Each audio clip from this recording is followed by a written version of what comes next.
Hello, everybody. It is yours truly, Annalise Owsley, and welcome back to Table Talks Podcast. I am your host, and I'm so excited to jump back in with you guys today. The last couple weeks have been insanity. I was wholeheartedly planning on posting a podcast over the last 2-3 weeks, but that did not happen. There was lots of unexpected stress, as I'm sure you can see manifesting itself on my face. So that's that. Today we're gonna get a little inner feels. We're gonna get a little vulnerable. And everything else per usual, we're gonna see where the conversation takes us. So find your seat, take a seat. There's always a seat for you here at my table, which is really the Lord's table, but you know what I mean. Take a seat, let's feast. So I'm just gonna be straight up real quick. The last couple weeks have been hard. Hard on your girl. Which, is expected with the holidays and such. Like I said, I have been wholeheartedly planning on posting an episode the week of Christmas, the week after Christmas, the week of New Year's, blah, blah, blah, blah, blah. But just the stress and so many different things, you name an area, probably had stress in it, which is okay.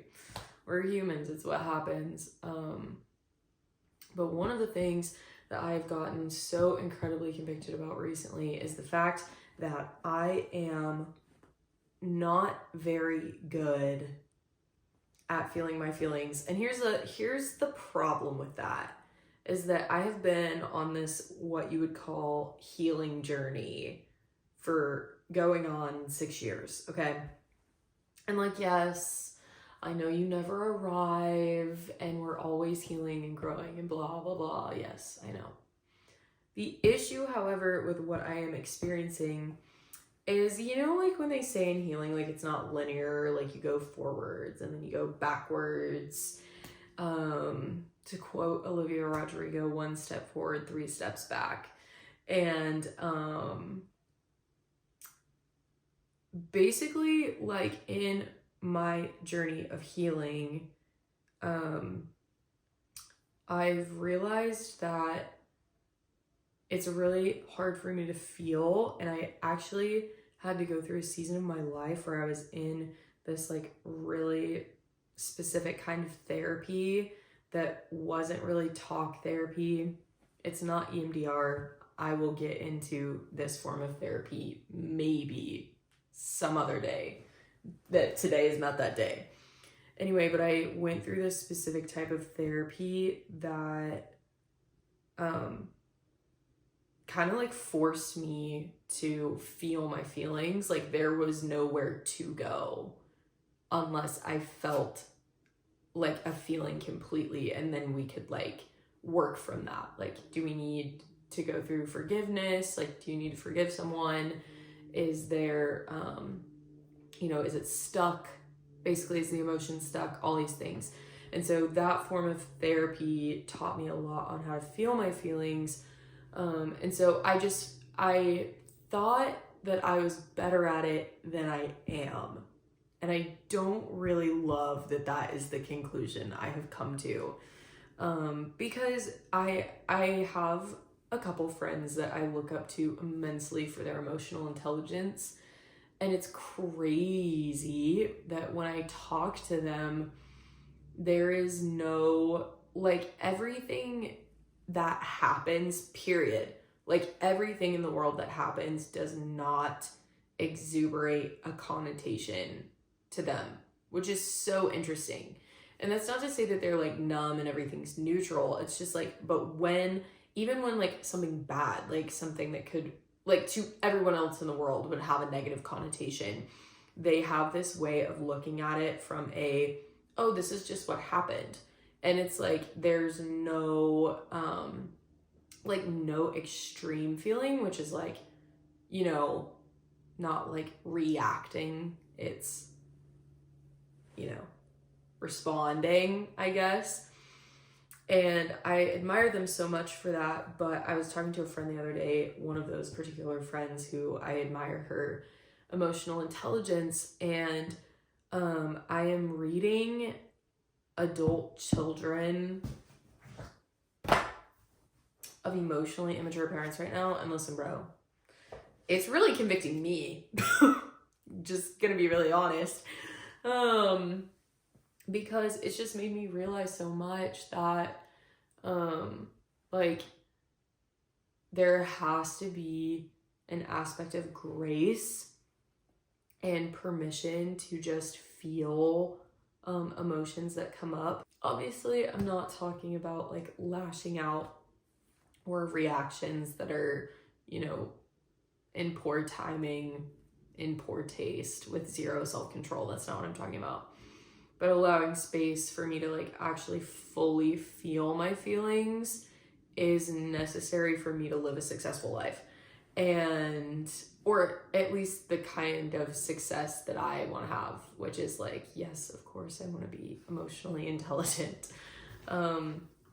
Anyway, and so I think I've just kind of been like, that is like been my biggest conviction in the last 24 hours, really, because I just started that book. And I'm like speed racing through her. Like I can't put it down. It's such a good book. Anyway, but on the topic of emotional intelligence, I think I'm gonna back up a little bit and kind of give some context for what the last couple weeks have been for me.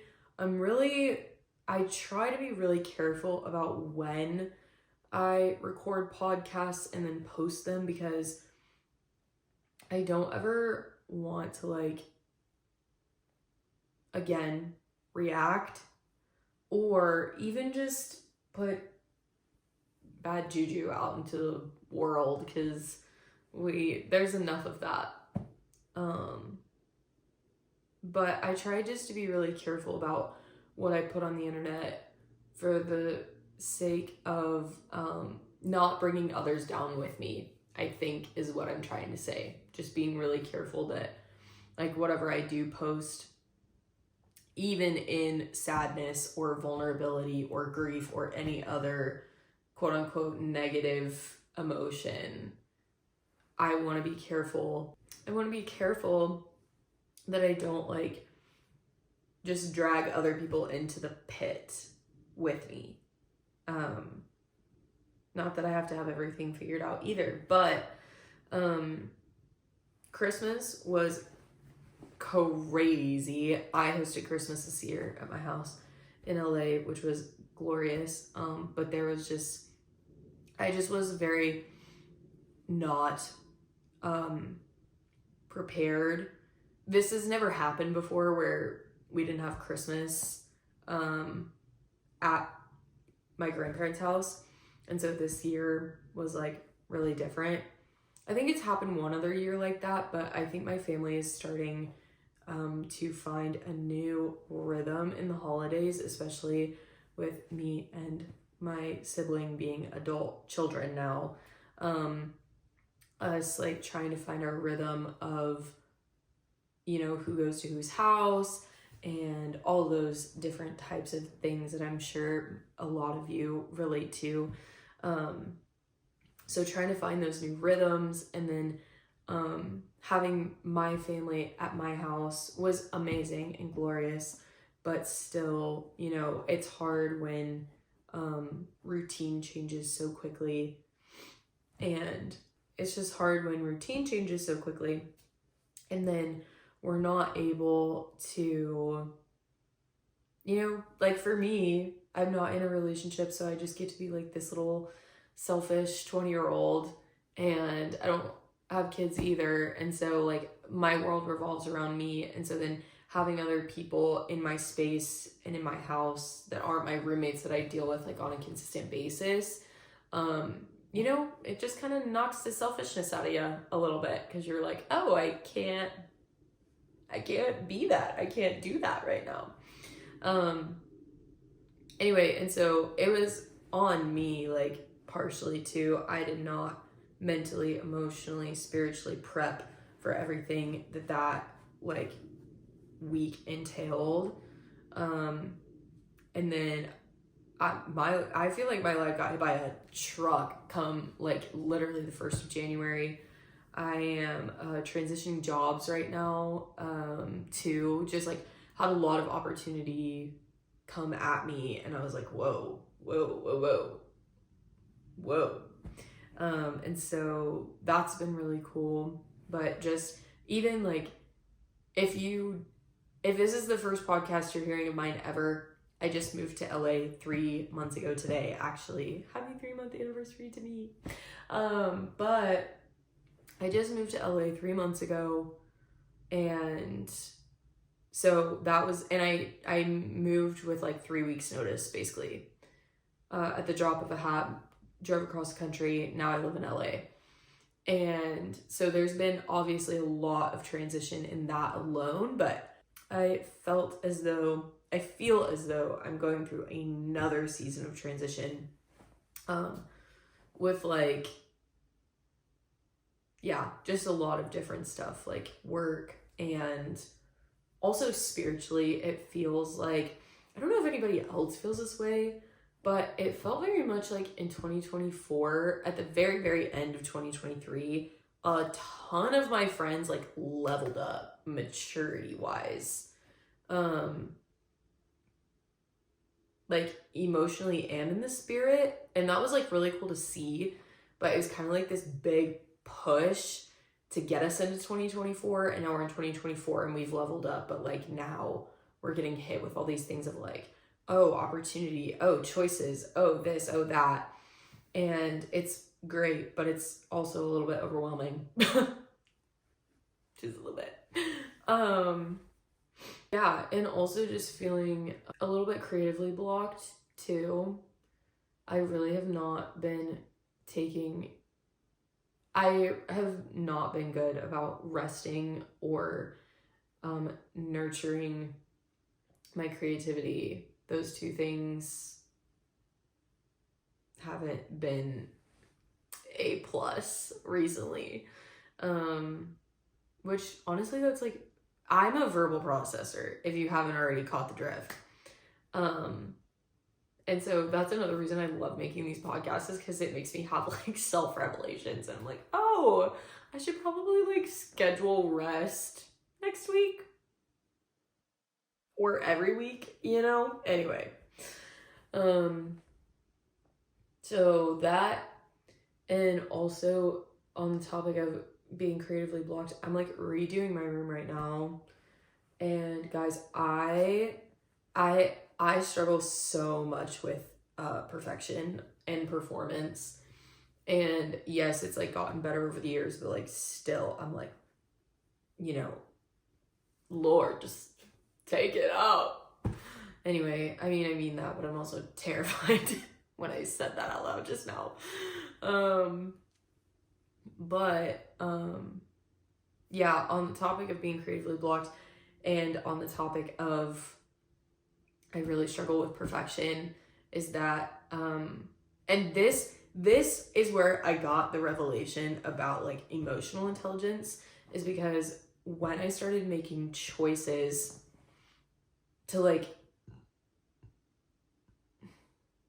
redo my room, and when I say redo, like I had it in a, like I had it kind of how I liked it, I guess. But I think it's also just the feminine urge to nest and rearrange everything and redecorate everything for pretty much no reason.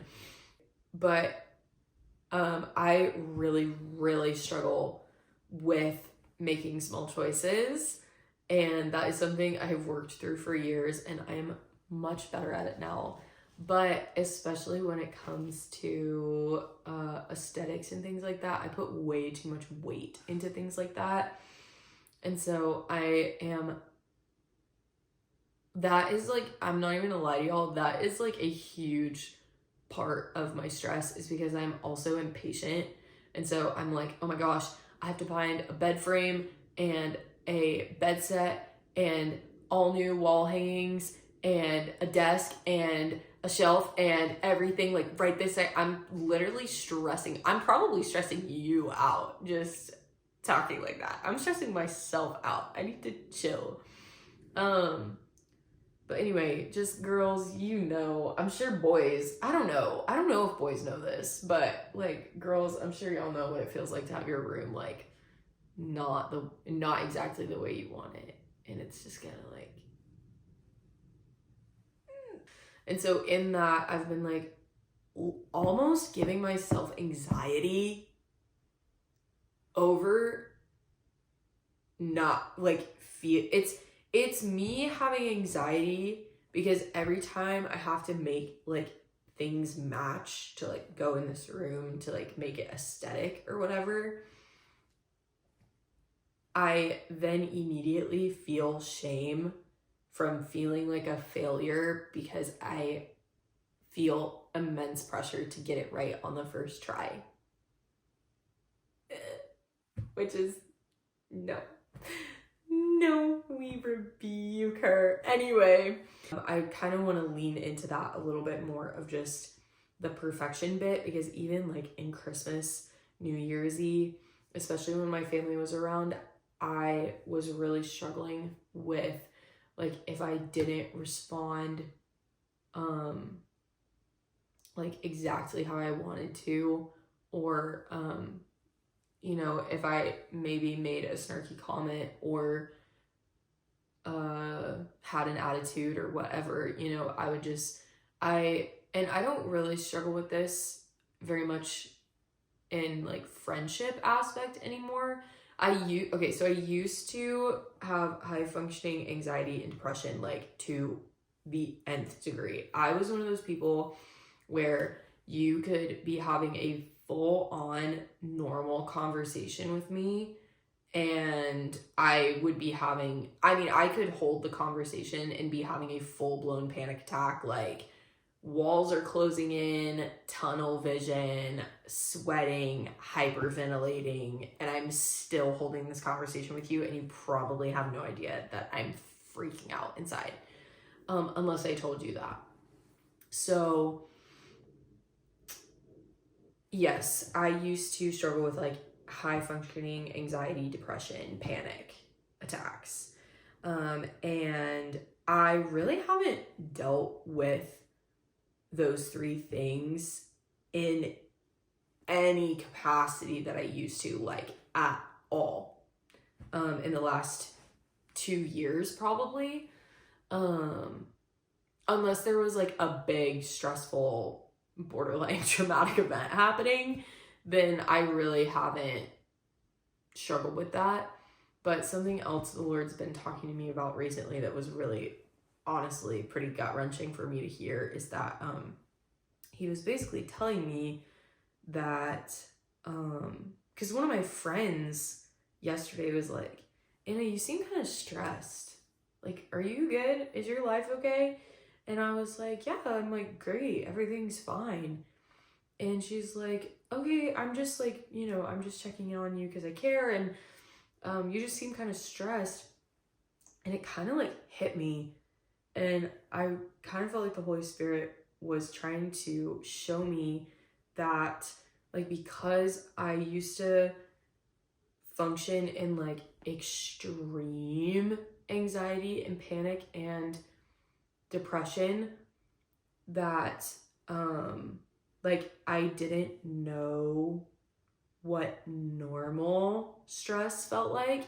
And this is something that I don't think enough people talk about personally, is that when you start healing from trauma and those things no longer affect you to the degree that they did, and you stop living in survival mode, which I've had to walk through, then like once you stop doing that, normal stress starts to feel like trauma stress. Like it's like things that would only give you like an ounce of anxiety because it was like totally low scale to the high scale anxiety you were feeling all the time. Like when you start healing from the high scale anxiety, like the low scale starts to feel high scale, and that is like crazy to me personally. But anyway, I don't know if that made sense. I hope it did. Maybe it didn't. I don't know. But yeah, so I really kind of felt like the Holy Spirit was trying to show me, like, just because you're not experiencing trauma doesn't mean that you're not stressed. And so it was almost like me having this revelation of like, oh, wow, like I think I actually do have a lot of stress in my life, even if it's from good things. Like, even if it's because I'm busy, even if it's because I'm working a lot, like, it's still stress. I don't think I've ever really had to go through a season where normal life stress was the priority to be managed, if that makes sense. So, just in the name of full transparency and vulnerability, that is where I have been, is like learning how to cope with normal life stress. And also working through like that aspect of performance and perfection as it relates to things in my life, and being really convicted also. Like, I know it's gonna sound cheesy, but like everything really is a journey. And even when it like pertains to my room, like it's the idea that I don't have to have everything bought today. I don't have to have everything bought in 6 months. I don't have to have everything bought in the next year. Like, everything really is a journey. Hold on. Pardon me. But just like in that conviction that like life really is a journey, and even when it pertains to my room, like I don't have to have everything bought tomorrow. I don't have to have everything bought in a week. Because then it like makes me operate from this like emotional space of lack and being like, oh, I don't have everything that I need.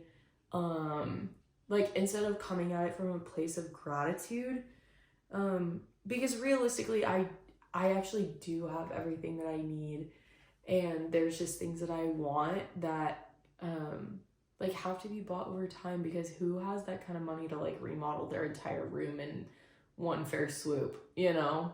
And if you do, shout out to you. That is not my current situation.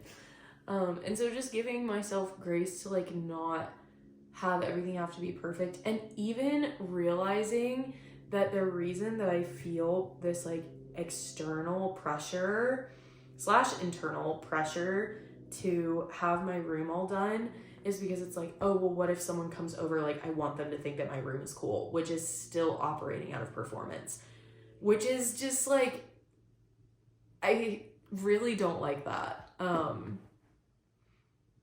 But hey, I mean, I guess it counts for something that I can like recognize it. I don't know. Emotional maturity, I guess. I really don't know. I think that's everything. But before I hop off, first of all, I want to say thank you so much for listening to my little life update. And I really hope you took something from this. And I think I also just want to say, like, my heart in all of this is obviously to just know Jesus better. And that's my heart for you as well. It's like, if these are things you're struggling with, especially when it comes to performance, especially when it comes to perfection in these things, like, that is the grandest opportunity for us to get to know grace better, and to be delivered, which is such a beautiful process. But it really is all just to get to know like the love of the Father and the love of Jesus better. I don't ever want to like say these things and be like, this is self-help, because it's not. Like I can't help myself. It's literally the Lord's grace in my life to reveal these things to me so that he might walk me into more maturity, which is glorious. Because realistically, when the performance and when the perfection is gone, it's like it will just be Jesus left. It'll just be his face and his grace allowing me to make mistakes and loving me in spite of those. And that is the gospel, is like that is his heart for me, and that is his heart for you, and that is his heart for the church, for the world. Is that in our imperfections that we might get to know him better, because in our weakness he's strong. So please don't ever take anything I say as like self-help. It's always like obviously just to lead us back to the Lord. And I'm sure sometimes I really can turn it on like performance mode sometimes, especially when I'm podcasting and things. I mean, I have been a performer most of my life, but truthfully, in complete desperation, my heart is that it points back to Jesus and that it points back to the Father so that we can know him better, even in our weakness. So, thanks for sticking around. My last little tidbit is this bad boy right here. That's right, this is my book. She's in the physical, in the flesh. Anyway, I wrote a book and I published it probably a month ago, and it has been such a cool experience. Thank you so much to every single person who has bought a copy or supported me in any way, shape, or form. I genuinely have felt so supported and so loved by this, and it was such a cool experience because I really was just publishing it as an artist. Like we try our darndest, I think, to not publish things or post things or put things out to the public for the sake of validation. And so like not expecting validation in return for our art. And so I just think it's been really cool to not expect that, but be blissfully surprised with the support and how much everybody's enjoying it. So if you want, it's on Amazon. It's called Joy/Resilience by yours truly, Annalise Owsley. And yeah, I'm so incredibly excited. I may or may not have a couple surprises coming up very, very soon. So go ahead and grab your copy of Joy/Resilience and follow me on Instagram, subscribe on YouTube, or subscribe on Spotify to keep up with updates about what's coming next. And yeah, so I think today was really successful. I think we cleared our plates today. I know I did. And I would love to hear from you guys. So if you ever have questions or topics you think I should touch on, always hit me up on Instagram. That's really like the main place where I am. I do have a TikTok and I love posting on TikTok, but obviously like TikTok DMs, I don't know. TikTok DMs feel a little bit more personal to me, but anyway, if you ever want to hit me up through Instagram, hit me up through Instagram. And yeah, we feasted. So I love you guys, and hopefully I'll see you next week.